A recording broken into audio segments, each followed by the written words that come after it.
नमस्कार आदाब, आप देख रहे हैं द जस्टिस हिंदी। खबर बरेली से है, जहां रेलवे ट्रैक पर मिली मौलाना तौसीफ रजा की लाश ने अब एक नया और गंभीर मोड़ ले लिया है। पहले इस घटना को हादसा माना जा रहा था, लेकिन अब परिवार ने इसे सुनियोजित हत्या बताया। इस पूरे मामले में सबसे बड़ा दावा उनकी पत्नी तबस्सुम खातून ने किया है, जो बिहार से सीधे बरेली पहुंची। उन्होंने जमात रजाई मुस्तफा के पदाधिकारियों की मौजूदगी में एसपी सिटी बानुस पारिक को घटना की पूरी जानकारी दी। इसके बाद बरेली जंक्शन जीआरपी थाने में इंस्पेक्टर सुशील कुमार वर्मा को तहरीर देकर न्याय की गुहार लगाई है।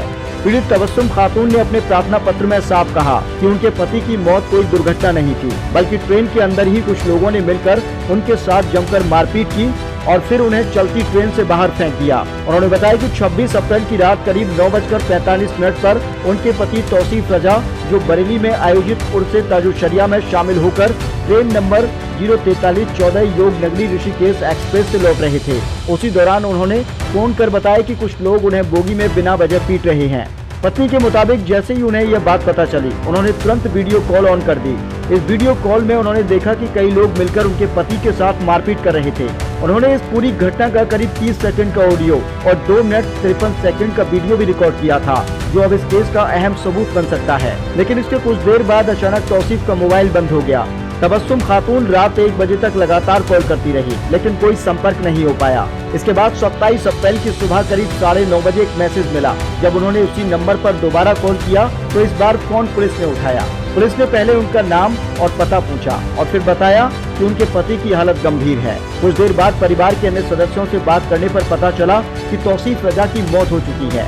यह खबर सुनते ही परिवार पर दुखों का पहाड़ टूट पड़ा। इसके बाद उनके देवर और भाई दिल्ली से बरेली पहुंचे। कानूनी प्रक्रिया पूरी की गई और शव को एम्बुलेंस से बिहार ले जाकर अंतिम संस्कार किया गया। परिवार का कहना है कि तौसीफ घर के इकलौते कमाने वाले सदस्य थे और उनकी मौत ने पूरे परिवार को तोड़ कर रख दिया है। तबस्सुम खातून ने अपनी तहरीर में यह भी लिखा है कि उन्हें पूरा विश्वास है कि ट्रेन में मौजूद लोगों ने उनके पति की हत्या की और उसे हादसा दिखाने की कोशिश की। उन्होंने वीडियो क्लिप, टिकट की कॉपी, पोस्टमार्टम रिपोर्ट भी पुलिस को सौंपी है।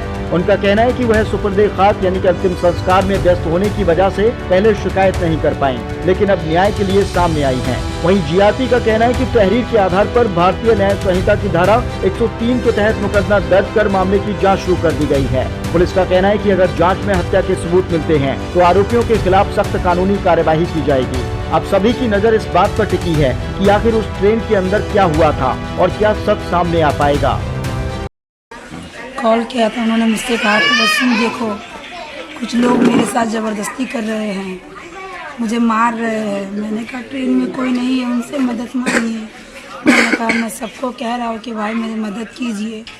उन पर चोरी का इल्ज़ाम लगाया जा रहा था। वो अपनी किताबों को और अपने कपड़ों को खोल के दिखा रहे थे कि देखिए ये मेरी किताब है, ये मेरे कपड़े हैं। इस दरमियान मैंने वीडियो कॉल स्टार्ट किया, जिसमें मैंने देखा कि मेरे शौहर के साथ ज़बरदस्ती हाथापाई हो रही थी। उनका कॉलर पकड़ के उनको घसीटा जा रहा था, उन्हें थप्पड़ मारे जा रहे थे।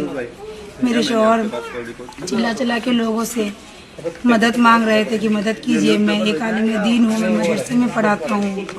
मैंने भी बहुत चिल्ला के लोगों से कहा। इस दरमियान एक आदमी ने मदद की, मेरे शौहर को छुटाया। मेरे शौहर भाग रहे थे। इस दरमियान उसके बाद मुझे अब क्या मांग करते हैं प्रशासन से? आपका पति चल गई, मेरे पति चले गए, मैं उनसे इंसाफ मांगती हूँ कि मेरे पति को जानबूझकर मारा गया है। उनके पूरे शरीर में जिस कदर घाव के, मारपीटों के निशान हैं, उनसे साफ जाहिर होता है कि उनको जानबूझ के मारा गया है। इसीलिए मैं इंसाफ चाहती हूँ कि मेरे पति को इंसाफ मिले, ताकि उनकी रूह को शांति मिल सके।